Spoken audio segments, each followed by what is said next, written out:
that religion is just absolutely uncalled for. We are just mere things floating on a rock in space.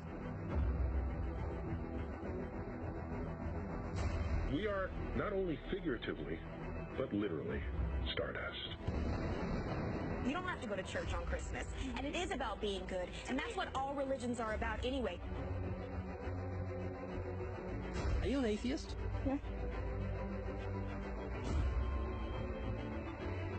You gonna kill yourself? Yeah, I'd like to. So you're an atheist? Yes. I need to know what to believe in. Like what happens when you don't? Yes, I don't want to be a bag of dust.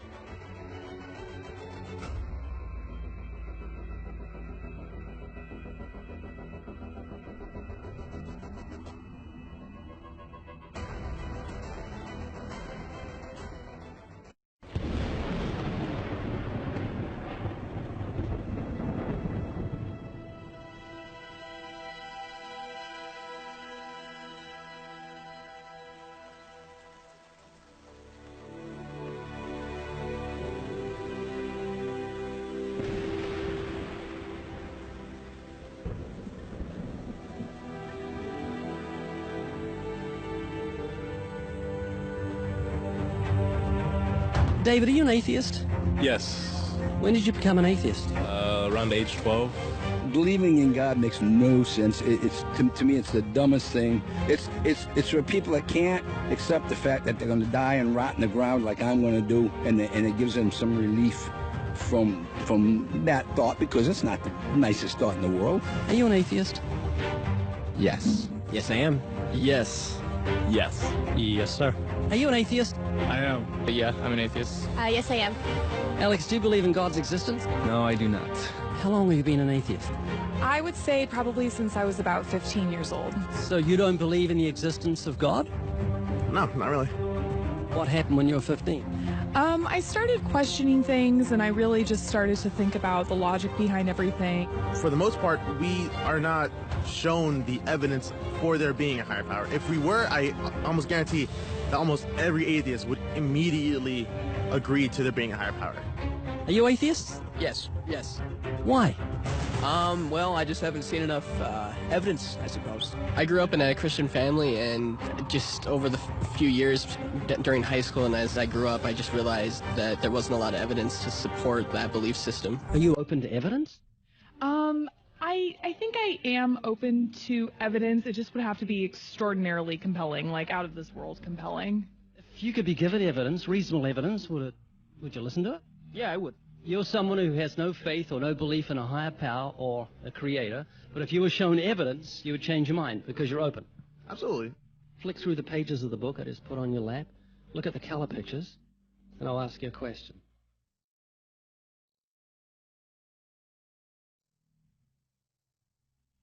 Do you believe that book could happen by accident, that nothing produced the color pictures in the book, that red, orange, yellow, green, blue, indigo, violet ink fell from the sky and formed itself into those beautiful pictures, and then black ink fell from the sky, or from nowhere, and formed itself into coherent words and sentences, capitals and periods and commas, making sense, page numbers fell from the sky, all in order, and then it bound itself and formed itself into a cover with artwork, and there we have a book. Obviously, intelligent design designed the book. Wouldn't that be correct? Yeah. Can you see where I'm going with this? Yeah. Tell me, what is DNA? What is it? Deoxyribonucleic acid, and it's what makes up our bodies and our cells and everything that makes us who we are. DNA is like our biological code, kind of like binary zeros and ones. Information about us, who we are, what makes us us, parts of us, how we look, how we're built, everything like that. Your genes instructed your cells how to make your eyes and what color your eyes should be, and your hair, and your height and your personality. Scientists call it the instruction book for life. Basically. Everything that you are or ever will be made of starts as a tiny book of instructions found in each and every cell. Every time your body wants to make something, it goes back to the instruction book, looks it up, and puts it together. The book of you would have 46 chapters, one for each chromosome. Each of our book's 46 chapters is between 48 and 250 million letters long. That's 3.2 billion letters total. This is the secret language of DNA. This is the book of life. Instruction book for life. Yes. Instruction book for life. Yes. DNA is made up of genes, and genes give instructions to the cells as to how your body should grow. Did you know that those instructions, the instruction book of your DNA, just your DNA, was laid out end for end, would go to the sun and back a number of times? That book of instructions is so comprehensive. DNA is the genetic information encoded in the cell of every living thing that instructs our cells how to grow and how to function. It's our genes that determine whether our skin will be dark or light, have brown or blue eyes, or red or green or yellow, have red hair, be brunette or blonde, be tall or not so tall, or the color of our feathers if we're a bird. Whether we're humans, fish, animals, insects, or plant life, the way our bodies look and operate has all been pre-written in the amazing book of our DNA. What do you think of the mentality of someone who believes a book fell together without a bookmaker? Well, they would be crazy. Do you think a book could make itself? No, I don't. Of course not. No. Utterly impossible. Yes. If anything can happen by accident. I mean, from nothing. Couldn't happen, could it? I don't think so. It'd be impossible. It would be like saying an explosion caused everything that makes a 747 airplane to all just come together by accident without some intelligent thought behind it. That's a good point. Do you believe DNA happened by accident?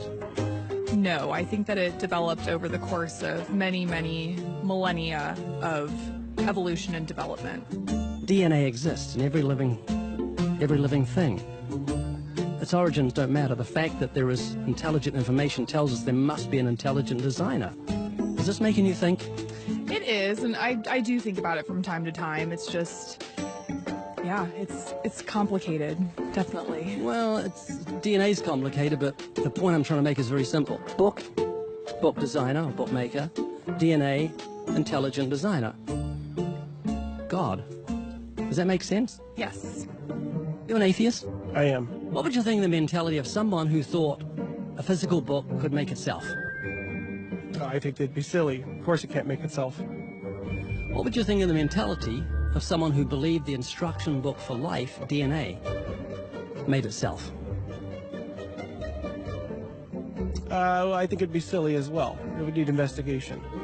That's atheism. Absolutely. And what would you think of the intelligence of someone who believed the instruction book for life made itself? Low intelligence level. DNA happened by accident? Probably not too smart. DNA couldn't make itself. It's impossible. Does that make sense? Yes. Is this making you think? Yes. And what would you think of the person who believed that DNA, the instruction book for life, happened by accident? We're not just talking about human beings, we're talking about every form of life. Fleas, cats, dogs, elephants, cows, horses, trees, plants, everything has DNA, the instruction book for life. Which makes the book in your hand just seem feeble compared to the infinite intelligence that must have put the instruction book for life together. Can you see what I'm saying? Yeah. Do you believe DNA happened by accident? I believe it could. Explain it to me, how a program could make itself out of nothing on how to make a human eye, giraffe size, elephant size, cats, dogs, puppies, flowers, birds, trees. Every living thing has DNA that's so complex, it's mind-boggling. It must have been a genius beyond any human reasoning that put it together. And to say it happened by chance is infinitely sillier than saying a physical book happened by chance.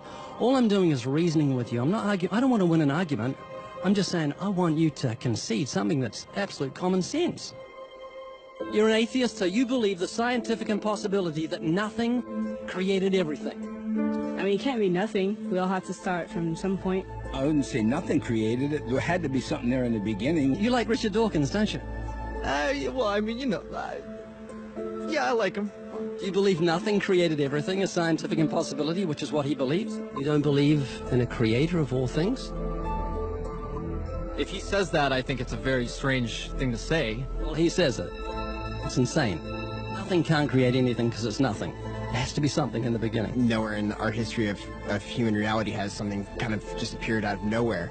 Do you believe that nothing created everything? No, because nothing can perform actions. That makes no sense. It's a default position. If you're saying nothing created everything, then you're agreeing with Richard Dawkins. You're mischaracterizing Richard Dawkins, because Richard Dawkins, I'm sure he didn't say that. That seems ridiculous. Professor Richard Dawkins, arguably the world's most high-profile atheist, believes that in the beginning there was nothing, and that nothing created everything. As he attempts to justify this belief, admitting that it defies common sense, the learned professor calls nothing something. Watch the reaction of his audience. Of course it's counterintuitive that you can get something from nothing. Of course common sense doesn't allow you to get something from nothing. That's why it's interesting. It's got to be interesting in order to give rise to the universe at all. Something pretty mysterious had to give rise to the origin of the universe. Which is exactly what's meant by nothing, but whatever it is, it's very, very simple. And why is that funny? Well, I think it's a bit funny to be trying to define nothing.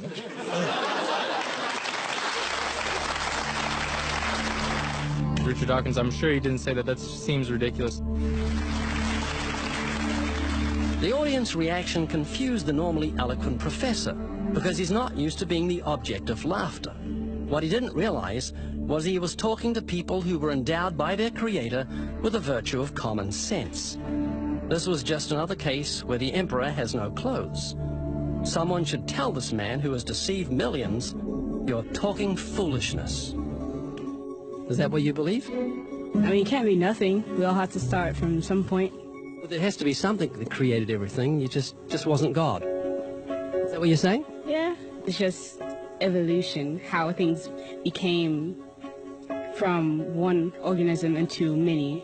But that doesn't solve your dilemma of the initial cause. There has to be an initial cause. If there was a big bang in space that from there issued cats and dogs and horses and cows, the sun, the moon, the stars, the seasons, and all this marvel of creation came from a big explosion, what caused the explosion, and where do the materials come from the explosion, and why is there such incredible order from the explosion? Every explosion I've heard of creates chaos, not order. That makes sense? Oh, yeah. This is what you're looking for if you were looking for truth. This is your information that you need to say, oh, that's logical. How could all this design from the atom to the universe, an incredible order, just happen by accident? Because an atheist actually believes nothing created everything, which is scientifically impossible. And I'm trying to say, Haley, I just want you to think. You're not just a blob of nothing that came from an explosion that created order, which is against nature. That means that you've got purpose and meaning in the universe. So it's not altogether bad news. I just want a relationship with whoever built me. This is too much, too weird that it happened by accident. It didn't happen by accident. I don't feel that it did. In June of 2016, I interviewed theoretical physicist Professor Lawrence Krauss and asked him the same questions I asked the university students. I was limited to only asking questions, but he was very gracious, and it was an honor to meet him. Lawrence, why are you an atheist? Well, you know, I don't call myself an atheist any more than I call myself an leprechaunist. In fact, I don't label myself as ist. The only ist I might use is a scientist. And that's really important to me because as a scientist, I don't accept things without evidence. And there's certainly no evidence for God. And all the stories about the different gods, as there have been thousands of them, all seem equally ridiculous. There's millions. Yeah, probably at least millions. Are you open to evidence? I'm absolutely open to evidence. In fact, I change my mind all the time. That's the great thing about being a scientist. Unlike religion, we don't assume we have all the answers. In fact, we ask the questions, and we let nature tell us the answer. I noticed you picked up this book before. Do you believe this book could make itself? Let me give you this scenario. That ink fell on the pages, colored photos just manifest when ink fell out of nowhere. The sentences became coherent with periods and commas. No, which is one of the reasons why the way that the Bible was written by humans, because it didn't make itself. There were some bunch of largely literate Iron Age peasants who were trying to understand the world and didn't know much about science, and they wrote in different forms books. And okay, so the fourth question: could a book arise spontaneously from nothing? Absolutely. But could it make itself? No. There's two very different things, because you're implying design, intent, etc., which is what, of course, you do. DNA is called the book of life. Could DNA make itself? Well, see, that's where the question is ridiculous, because in fact, DNA doesn't make itself any more than a snowflake makes itself. A snowflake is a beautiful, beautiful thing, and it's assembled by nature. It doesn't make itself. It's the laws of physics and chemistry, polar molecules, that make this incredibly complex, beautiful structure. Now, the same thing with DNA. DNA is an amazing structure, and the laws of physics, chemistry, and ultimately biology, but it derives from that, will in principle explain how DNA first arose. You give me the laws of polar molecules, and I'll give you a snowflake. There's no intent, no grand purpose, no design behind it, even though they look designed. The illusion of design is an illusion. Natural law does indeed produce complex structures like snowflakes. But the law that produces that kind of complexity is simply the same chemical reaction repeating over and over. That is not information. What's stored in the DNA molecule is specified information, like the information found in a book or a computer program. The fact that a book requires an author and a program requires a programmer is not an illusion. It is factual, as seen in the real world around us. It isn't apparent design, it is real design, as any college student can tell you. Do you believe the instruction book for life happened by chance? No. So it couldn't happen by chance, could it? No. So where did the intelligent information to selectively arrange the building blocks of DNA come from? That know-how and forethought does not exist in any of the materials from which life is made, and the laws of nature have no purposeful capacity to write a book or arrange its pages. So where did that specified information come from? Its origin is certainly supernatural.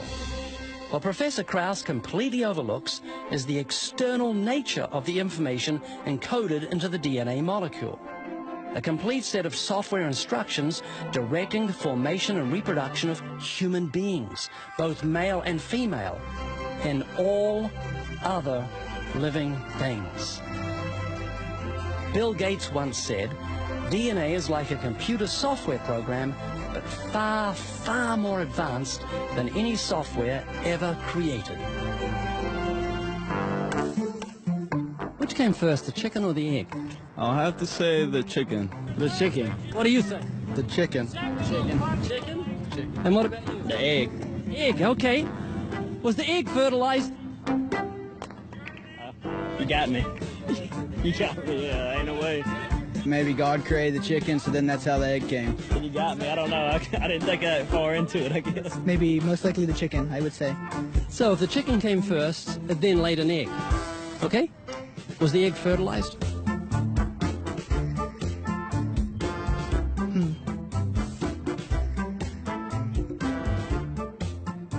Don't know. The egg. The egg? Yes. This chicken that produced the first egg, was the egg fertilized? It would have to be. There's a rooster. So there was a rooster. There's a rooster and a chicken. Where do they come from? They all came from the stars. You said, we are stardust. Yes. What does that mean? For me, the most astonishing fact is that the molecules that comprise our body are traceable to the crucibles of the centers of stars. And we are not only figuratively, but literally stardust. Okay, so where did you come from? I came from the stars. No, you came from your parents. Obviously I did, yeah. Where did they come from? And they came from their parents. And where did they come from? From their parents. Right back to Adam. Correct. Adam was created by God, and he made male and female, and he made the birds of the air and made them male and female so they could reproduce after their own kind. Okay, explain this to me. If you really believe in evolution, before it had eyes, how did it see? The eyes have to evolve because the thing's evolving from stardust. Correct. So they probably didn't see, they felt. It felt, did it have a brain? Or couldn't have had a brain until the brain evolved. So how did it think to look for food, and where did the food come from? And why did the food evolve? And did it have lungs? Do you think the chicken thing, before it evolved into chicken, had lungs?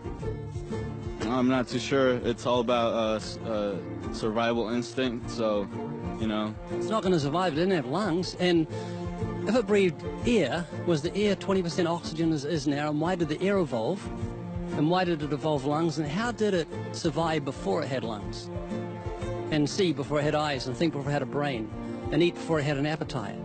It doesn't really make sense when you think about it, because you've got to translate that to elephants, horses, cats, cows, human beings. Every living thing that apparently evolved from stars had to evolve eyes and ears and a mouth and a nose and lungs and heart and kidneys. Let's go back to something more simple regarding that first chicken that came from the stars. Which came first in the chicken? Was it its blood, or its heart, or its blood vessels? Which evolved first? I do not know the answer. Well, if it was the heart, why did the heart evolve when there was no blood? If it was the blood, why did the blood evolve when there was no heart to pump it around? If there are no blood vessels, how did the blood get around the body of the chicken to keep it alive if there's no heart to pump it? I've always had the doubt